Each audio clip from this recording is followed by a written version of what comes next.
Bien. Entonces, como se comentaba hace un momento, los cambios que pueden existir a nivel cardíaco son varios. Ante todo, estos cambios pueden condicionar la presencia de algunas alteraciones propias de lo que es el corazón. Entonces, como les explicaba hace un momento, el hecho de que se produzca una disminución en el tiempo de diástole, porque la sangre no se puede expulsar rápidamente, también va a condicionar cambios como ser una disminución en la oxigenación del miocardio. ¿A qué me refiero? El ventrículo izquierdo no se va a llenar bien. El ventrículo izquierdo no va a poder expulsar bien la sangre.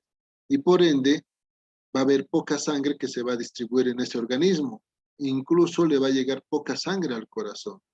Este hecho que le llegue poca sangre al corazón se va a traducir ¿en qué? En una isquemia miocárdica. O sea que el músculo no recibe sangre y el paciente puede quejarse de dolor. Por eso les hablaba y les decía que el paciente puede tener angor, dolor precordial, y es producto de estos cambios, de la hipertrofia, la alteración en la diástole, la eyección de la sangre de forma lenta porque no puede salir por esa estrechez en la válvula. Entonces, todo eso se va a traducir en que se va a expulsar poca sangre por parte del corazón. Es por eso que el paciente va a decir, doctor, me siento cansado, doy 3, 4 pasos y me canso. Entonces se va a traducir en disnea, no hay sangre, no hay oxígeno. El paciente va a referir dolor, va a decir, doctor, me duele el pecho, no sé por qué, pero siento dolor. ¿Por qué? Se traduce en que el miocardio, que se ha hipertrofiado, que hay más células en el miocardio, no recibe sangre y por ende esto va a llevar a qué? A sufrimiento celular que se va a traducir en dolor, ¿no? Y todos los cambios se van a relacionar con esto, con el que es disminución en la cantidad de oxígeno a nivel de miocardio. Si el paciente va a aumentar el tiempo de eyección, prácticamente la sangre no va a poder salir, va a tardar en salir, el mismo ventrículo se va a llenar muy poco, va a salir muy poca sangre por la aorta y automáticamente vamos a poder percibir un dolor o un sufrimiento en el miocardio. Por otro lado, el aumento de la presión diastólica, si hace un momento hablábamos de que la presión diastólica va a estar alterada, ¿por qué? Porque este ventrículo lamentablemente no va a tener la fuerza ni el tiempo necesario para poder relajarse bien. Y al estar hipertrofiado, este músculo lamentablemente va a tener también un aumento de la presión diastólica. Todos estos cambios van a traducirse ¿en qué? En que lamentablemente el miocardio sufre, el miocardio no recibe mucha sangre y esto tenemos por consecuencia una falta de irrigación a nivel cardíaco que se va a traducir en dolor precordial en el paciente, ¿no? Entonces, esta alteración, estos cambios que existen a nivel del corazón, en algún momento pueden condicionar a cambios irreversibles por parte del corazón. El corazón lamentablemente en algún momento va a empezar a fallar, ¿no? Va a empezar a fallar, ya no va a poder tener esa capacidad de bomba. Y la conducta tiene que ser de forma oportuna. Creo que con algunos de ustedes vimos a un paciente en prácticas, un paciente que estaba hospitalizado, un paciente con una estenosis aórtica severa que lamentablemente falleció. En su momento se le ofreció hacerle el cambio de la válvula, pero el cambiar una válvula es muy costoso. Estamos hablando de $15,000 que se necesita para poder cambiar una válvula. No todos tenemos ese dinero y lamentablemente eso condicionó que el paciente, un paciente no mayor, tal vez estamos hablando de 68 años a 72, no recuerdo bien la edad, lamentablemente falleciera, ¿no? Falleció por el mismo hecho de que ese corazón ya no pudo más. Estamos con un área valvular de 0,7 centímetros, sabiendo que el área valvular es aproximadamente de 3,5 hasta 5 centímetros, dependiendo de cada organismo, pero en esta situación, lamentablemente, el paciente estaba muy comprometido la válvula, que se tradujo en muerte. Algunos pacientes que tienen estenosis aórticas pueden, desde luego, tener una muerte súbita. Del 100% de los pacientes, 2 pueden hacer una muerte súbita como tal. Lamentablemente hemos visto este tipo de pacientes. Hasta la fecha yo tengo 3 pacientes que han tenido una muerte súbita por no haberse hecho el cambio de forma oportuna. Por ende, siempre ustedes tienen, el momento en el que auscultan un soplo a nivel de foco aórtico, tienen que solicitar un estudio confirmatorio como ser el ecocardiograma. El ecocardiograma te dirá en todo caso si esa válvula está muy cerrada o no lo está. Incluso si es que hay dudas en cuanto a lo que es la clínica y el mismo estudio, pueden solicitar también un ecocardiograma transesofágico. El ecocardiograma transesofágico es mucho más detalle, se hace mucho de más a detalle y nos permite visualizar mejor prácticamente la válvula como tal, ¿no?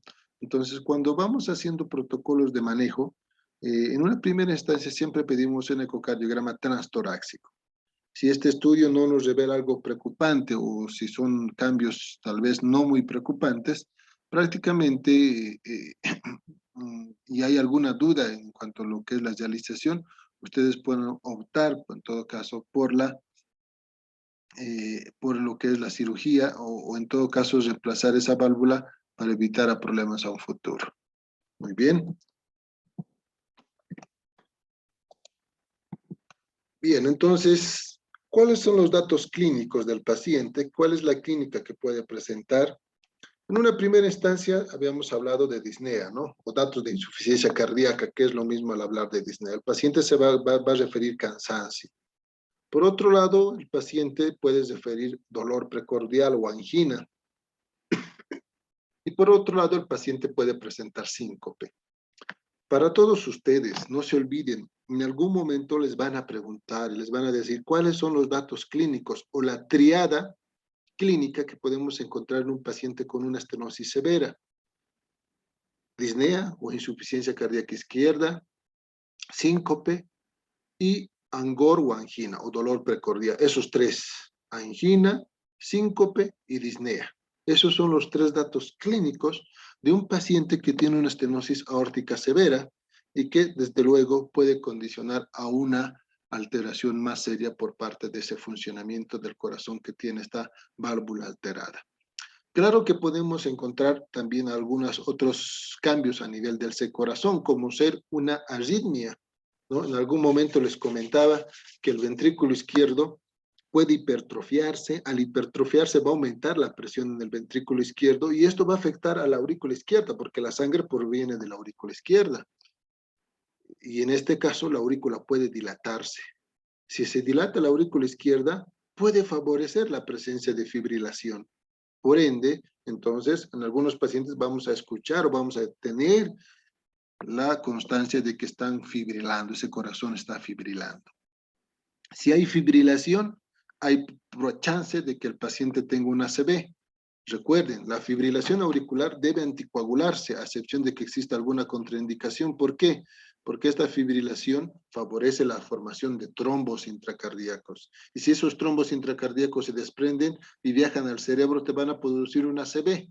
Es por eso que se menciona acá en la diapositiva FA con probable ACV, si es que no se controla la FA, ¿no? En algunos casos, estas válvulas que están dañadas también pueden favorecer la proliferación de bacterias o hongos o virus, hablando de una endocarditis infecciosa, ¿no? El endocardio se puede inflamar producto de una infección y ahí tenemos una endocarditis como tal. Entonces, los pacientes que tienen también este tipo de alteraciones en la válvula tienen mayor compromiso a desarrollar una endocarditis infecciosa. Antes hablábamos de endocarditis bacteriana, porque se sabía que las bacterias eran las únicas que podían condicionar una endocarditis, pero hoy en día se sabe que también los virus, también las bacterias, también los hongos pueden favorecer a una endocarditis. Por eso es que hoy en día se habla de una endocarditis infecciosa y ya no una endocarditis como tal. Por lo tanto, nosotros tenemos que en lo posible siempre controlar y poder visualizar algunos cambios que pueden existir en ese organismo producto de la alteración a nivel del corazón. Por otro lado, en un porcentaje, aunque mínimo, hablábamos de que puede haber muerte súbita, ¿no? El paciente por este compromiso que puede ser severo, puede en algún momento tener su muerte súbita. Tenía una paciente, una mujer, igual con una estenosis aórtica que estaba internada. Lamentablemente estamos a la espera de hacer sus trámites para poder operarla, hasta que un día fui a hacer la visita médica normal, la encontramos muerta, ¿no? Tuvo una muerte súbita. Lamentablemente esa es la realidad. En Bolivia tenemos muchos obstáculos para tal vez proporcionar una resolución del problema hablando de este tipo de alteraciones. Si bien la cirugía es cara, en los seguros no te cubren al 100% este tipo de cirugías por el costo. Y imagínense aquellas personas que no tienen seguro y que no tienen plata, ¿no? Lamentablemente el desenlace es fatal. Y bueno, pues tenemos siempre que tener estos cuidados, ¿no? En lo posible, siempre tratar de hacer un buen diagnóstico, en lo posible evitar las complicaciones por parte de esta estenosis y en lo posible también tratar de brindar un tratamiento óptimo por parte del paciente. Esa es su obligación de ustedes como médicos. No solamente es estar en contacto al paciente y escuchar y dejar ahí todo, ¿no? No, tomar una conducta, el tratar de buscar algunas soluciones propias de ustedes.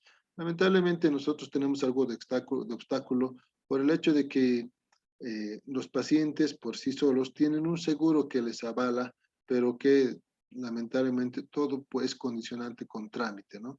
Todo se realiza con trámite, todo se gestiona, puesto que sabemos que es un costo muy elevado y que puede implicar algún desenlace fatal en pacientes que no se hagan nada o en pacientes que no se pueda tomar una conducta de forma apropiada.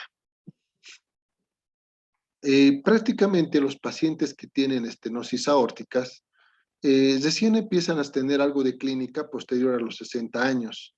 Se menciona que antes de los 60 años, incluso 60, 65 años, son muy pocos los pacientes que tienen datos clínicos, puesto que ese organismo que tiene la estenosis todavía puede tolerar, ¿no? Todavía puede soportar, se podría decir, esa alteración.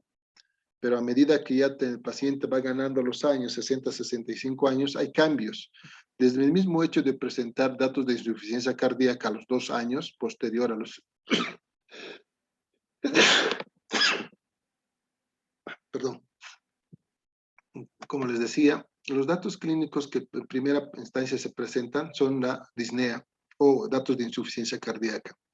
Posteriormente, el paciente puede tener síncope.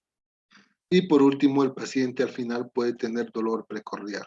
Entonces, la triada clínica de la estenosis aórtica suele presentarse a medida que van pasando los años. ¿A qué me refiero? A partir de los 60, 65 años, ¿no?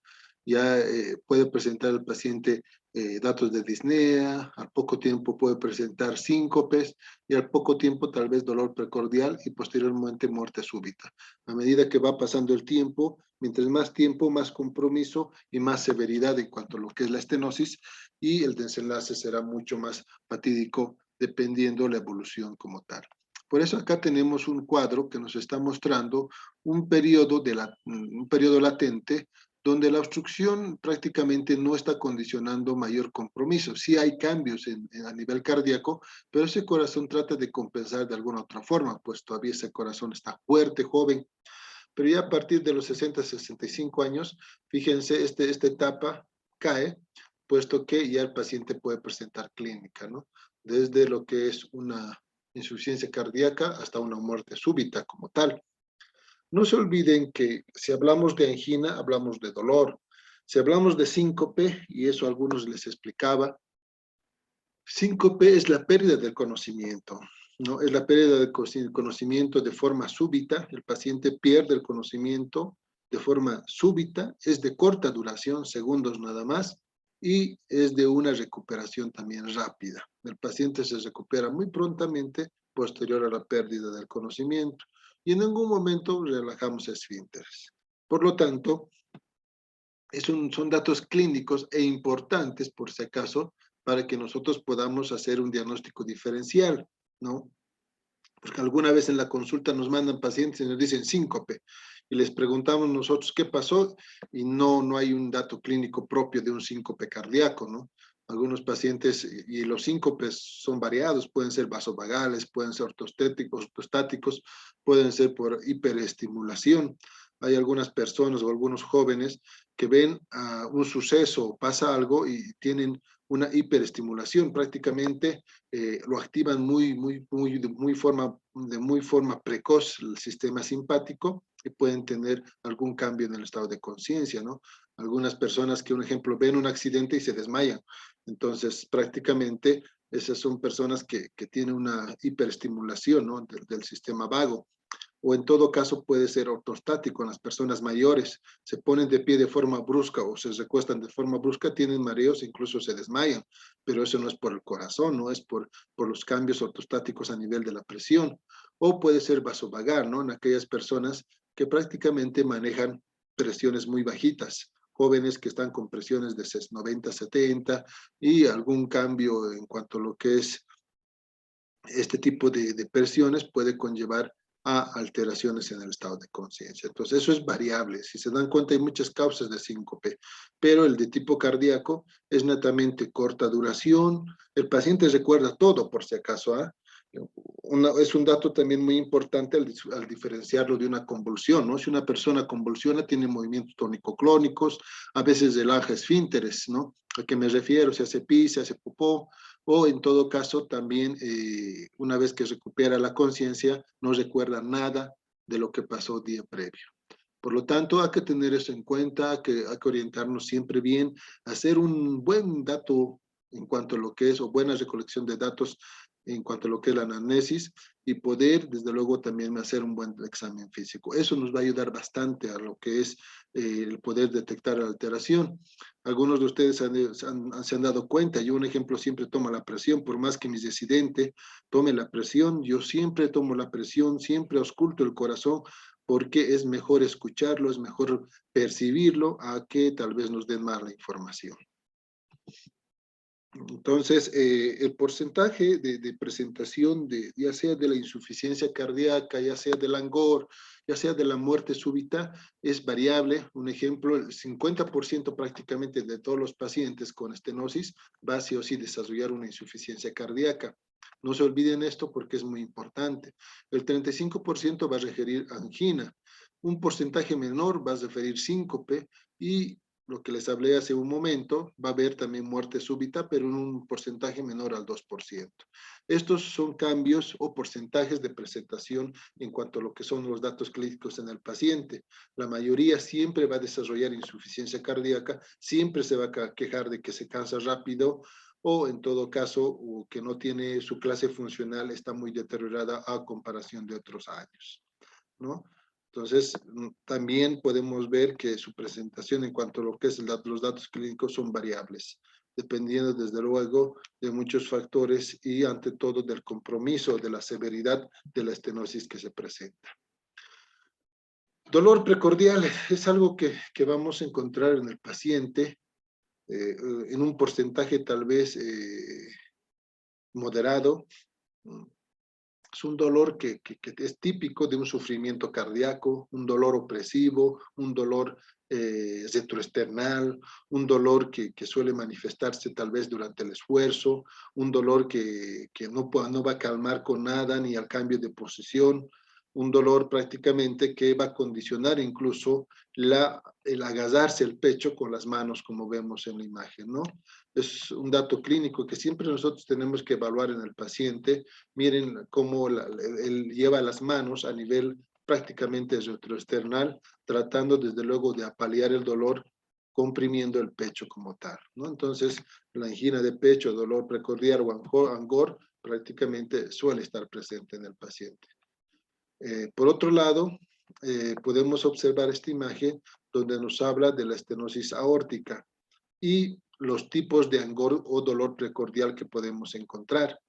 El angor típico prácticamente se encuentra en un 40-50%. ¿Cuál es el angor típico? Es la angina estable, ¿no? Si recuerdan, la angina estable es aquel que se va a presentar ante todo ante actividad, ante lo que es esfuerzo físico, ¿no? Y va a desaparecer en el reposo. Ese es el angor típico. El angor atípico es igual a la de la angina inestable, ¿no?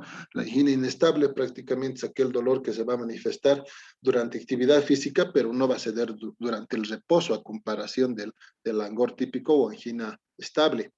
Y por último, algunos pacientes que no van a tener dolor precordial, que va a ser un 20% del total. Es una clasificación que nos está orientando a pensar desde luego y a tener una idea de cómo puede presentar el dolor el paciente y de acuerdo a eso tener prioridad en cuanto a lo que es el manejo.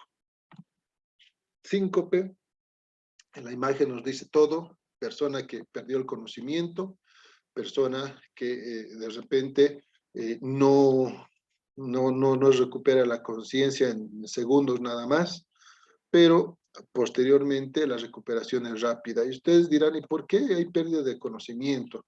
Porque no llega sangre de forma oportuna al cerebro. Como la sangre no puede salir por la estenosis aórtica, prácticamente va a tardar en llegar igual al cerebro. Y el cerebro va a tener una disminución en el flujo sanguíneo y por ende una disminución en la oxigenación. Y este hecho va a hacer que, lamentablemente, se traduzca en una pérdida del conocimiento. Es muy importante saber que esta pérdida del conocimiento, lamentablemente, puede condicionar también alguna complicación, como que el paciente tuviese un TEC, ¿no? Lamentablemente algunos pacientes sí vienen a la consulta o a emergencia, perdón, tequeados, y bueno, de repente tenemos que también hacer un procedimiento quirúrgico si hay algún problema de un hematoma o una hemorragia intracraneal. Por ende, es muy importante saber que el paciente que ha perdido conocimiento producto de una valvulopatía aórtica sea siempre controlado y en lo posible tratar de reducir si es que esa pérdida del conocimiento es de origen cardíaco. Pero no solamente este síncope puede desarrollarse por la disminución del flujo a nivel del cerebro. También algunas taquiarritmias pueden condicionar esta alteración. Tal es el caso de la presencia de taquicardias ventriculares o bloqueos AV de segundo grado MOVITS 1 o bloqueos completos o también alguna fibrilación ahí que se presente. Estas taquiarritmias desde luego son producto de los cambios. Es producto de los cambios a nivel de la morfología cardíaca, producto de la alteración de la estenosis como tal. Por lo tanto, no todos los pacientes, ¿no? Tampoco quiero que confundan o que se confundan y digan, bueno, mi paciente tiene una valvulopatía aórtica y todos van a tener arritmia. No, se dependerá del compromiso y del tiempo de evolución ante todo. Por lo tanto, también estas taquiarritmias pueden condicionar a síncopes e incluso no se olviden que el propio corazón recibe sangre de lo que él expulsa. Y en algún momento, si la sangre no llega al nodo sinusal o al nodo AB a través de la coronaria derecha, prácticamente va a condicionar ¿qué? Una disfunción de estos dos nodos. Y esto va a favorecer la presencia de bloqueos. Un ejemplo, bloqueos AB. Los bloqueos AB de segundo grado, MOVITS 2, el bloqueo completo, no hay prácticamente otra conducta que colocar marcapasos, ¿no? Pero eso se debe a qué? Que el nodo AB no está recibiendo buena oxigenación, buena irrigación, y este hecho se traduce en que presente el paciente este tipo de alteraciones. Entonces nosotros siempre tenemos que, el momento que tenemos estos pacientes, tenemos que hacer buenos estudios, una buena anamnesis, hacer un electrocardiograma, y ahí va la explicación, ¿no? ¿Por qué vas a hacer un electrocardiograma? Tal vez tiene una fibrilación, tal vez tiene una TB, una taquicardia ventricular, también está con un bloqueo AB. Entonces, todo tiene su explicación. ¿Por qué vas a hacer una radiografía para ver? Tal vez el corazón ya está grande, ya tiene una cardiomegalia. ¿Por qué vas a hacer un ecocardiograma? Porque voy a ver y voy a confirmar la disfunción valvular. Entonces, todo tiene su explicación cuando uno pide algunos estudios. No es porque quiere llenar el historial o el expediente clínico de estudios nada más, ¿no? Entonces, eso nos va a ayudar a un diagnóstico. De repente, el síncope no es por la estenosis como tal, porque tal vez la estenosis es de tipo moderado, pero ya tiene repercusión en la estructura cardíaca. Y tenemos que el paciente está con una arritmia o tal vez está con un bloqueo completo. Entonces, la solución es que marcapaso y no tanto así el operar o cambiar la válvula, ¿no? La disnea o insuficiencia cardíaca izquierda es el dato clínico más común que vamos a encontrar en el paciente. Prácticamente este va progresando poco a poco, desde tener una disnea tal vez de medianos esfuerzos a pequeños esfuerzos. Dependerá mucho el compromiso de la válvula, porque ante mayor cierre de la válvula, mayor será la disnea que va a presentar el paciente. Por lo tanto, no se olviden, siempre hay que tener esto en cuenta para poder llegar a hacer un diagnóstico. Incluso algunos pacientes se pueden complicar con edema agudo de pulmón y llegar a fallecer. Estos pacientes que tienen estenosis aórticas, ojo, muy importante, no se olviden, no debemos sobrecargarlos de líquido, porque ese corazón apenas está trabajando, apenas está expulsando sangre, y si tú le das más líquido a ese corazón, va a llegar un momento en el que se va a cansar. A manera de experiencia, esto les comento porque no hace mucho, lamentablemente tenía un paciente con estenosis aórtica, estaba internado, bajó un poco su presión y el médico internista va y le pasa un suero, ¿no? Le pasa 300 ml y no sé cuánto más en la noche. En el transcurso de la mañana el paciente se descompensó, pedimos valoración por USIM, pasó a terapia y falleció, ¿no? Entonces, hay que tener mucho cuidado con estos pacientes porque si tú le vas a dar volumen, prácticamente ese paciente puede hacer un edema agudo de pulmón.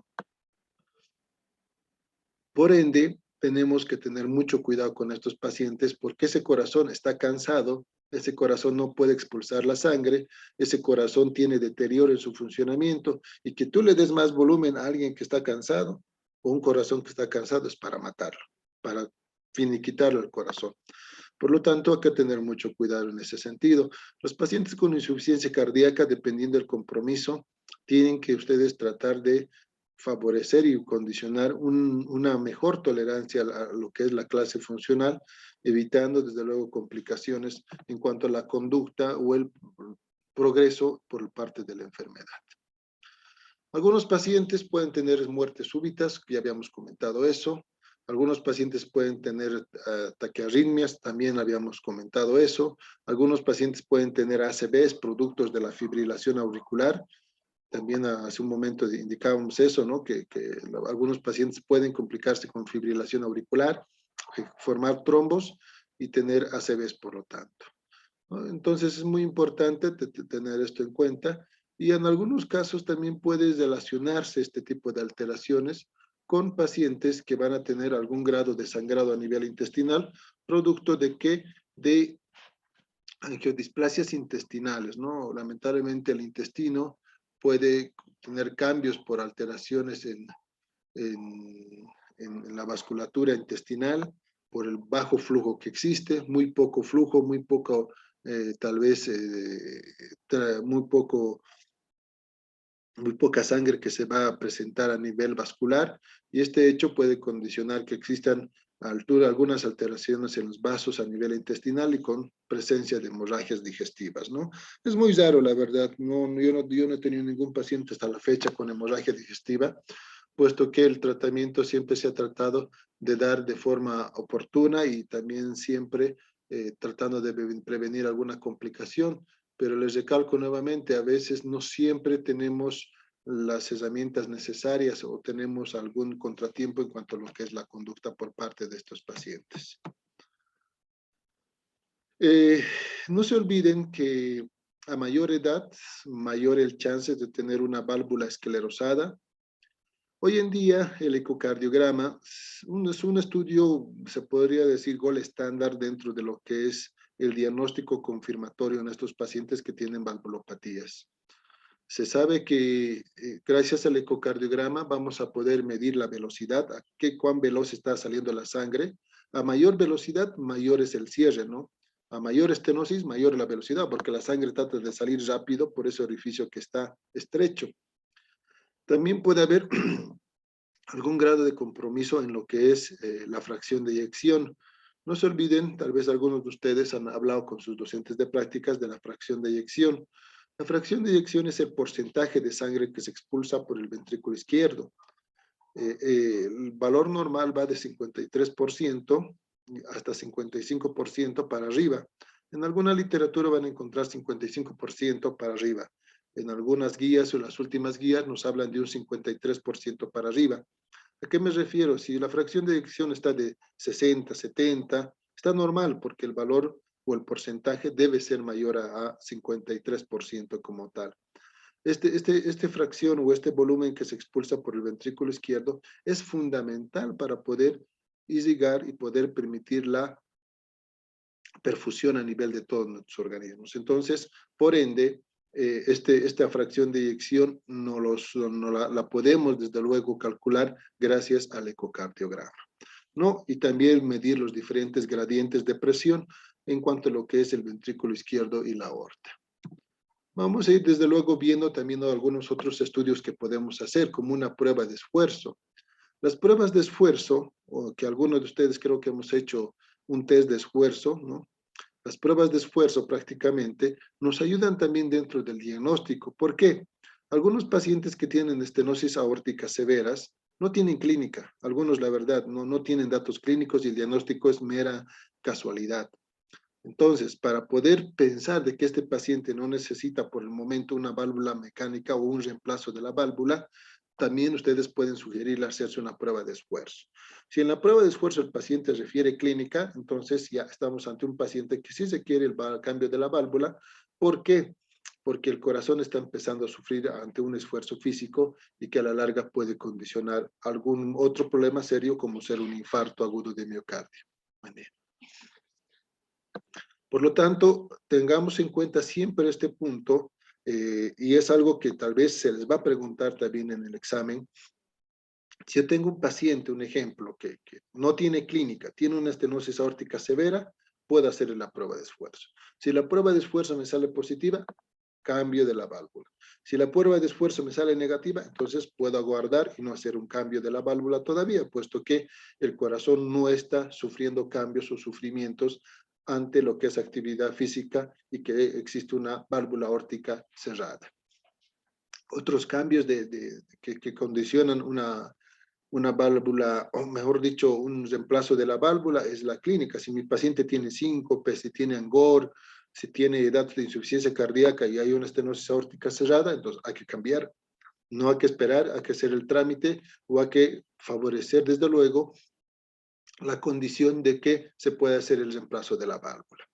Hay muchos casos y los casos son variados, ¿no? Y algo que quiero comentarles también muy importante y que no se olviden, que todo paciente que tiene estenosis aórtica y si tiene más de 60 años, lo más sugerente es hacer primero una coronariografía o una angiografía, ¿no?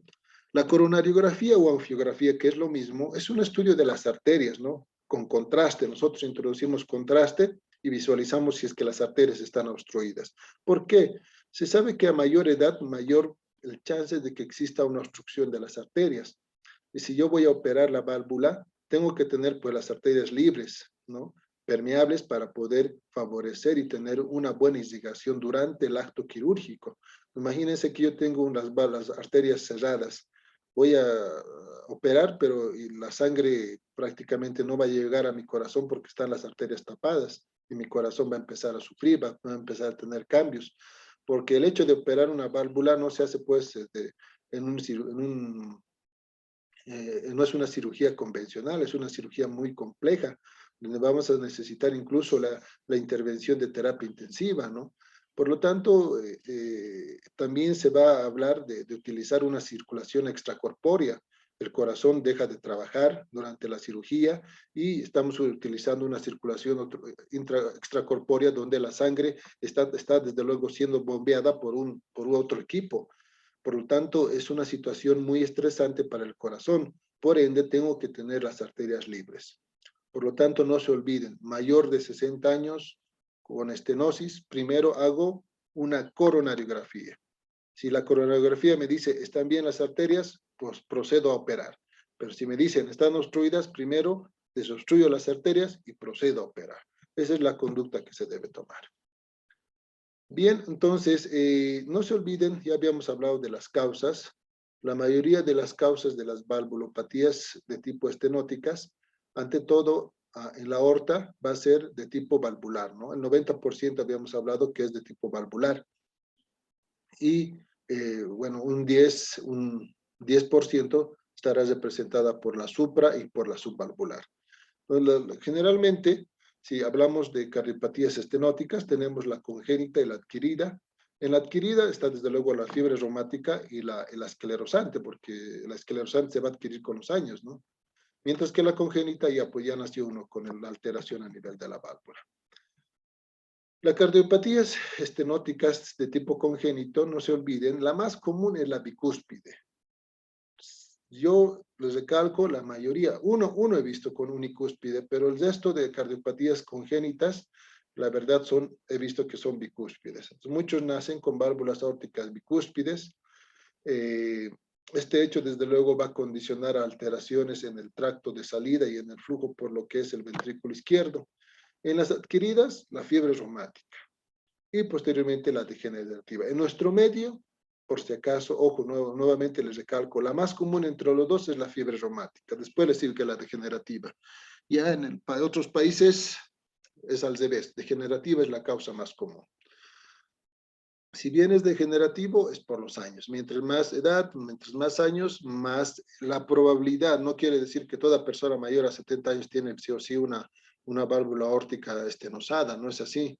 Hay muchos factores que pueden influir, ¿no? Desde el mismo hecho de la alimentación, el mismo hecho de los antecedentes que tenga el paciente. Paciente, un ejemplo que es, qué sé yo, que fuma, paciente que tiene niveles elevados de triglicéridos, colesterol, paciente sedentario. Entonces, hay muchos factores que a la larga pueden condicionar, pueden favorecer que esa válvula se esclerose más rápido, ¿no? Pero una persona que se cuida, una persona que tiene mucho cuidado con la alimentación, tal vez evita el fumar, etcétera, entonces, por ende, esa válvula poco probable que se calcifique con prontitud.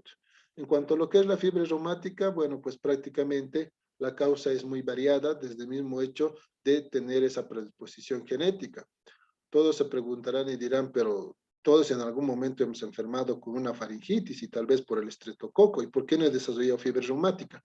Porque ahí está el punto importante de tener la predisposición genética.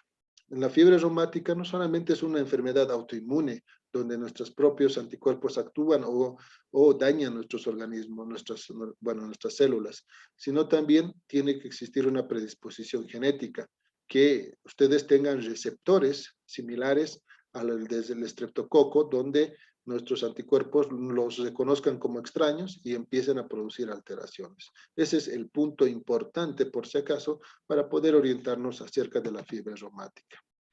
La supravalvular es muy rara, ¿se acuerdan? Les dije que según la anatomía se clasificaba en valvular, supravalvular e infravalvular. La valvular 90%, supravalvular 1% y el subvalvular el 9%. Entonces, la supravalvular es muy raro, 1% nada más en su presentación, a comparación de las otras. La subvalvular, 9%, también muy raro encontrar. La verdad, he visto 1 o 2 pacientes con estenosis subvalvular, supravalvular hasta el momento no he visto ninguna, pero su presentación también es muy rara.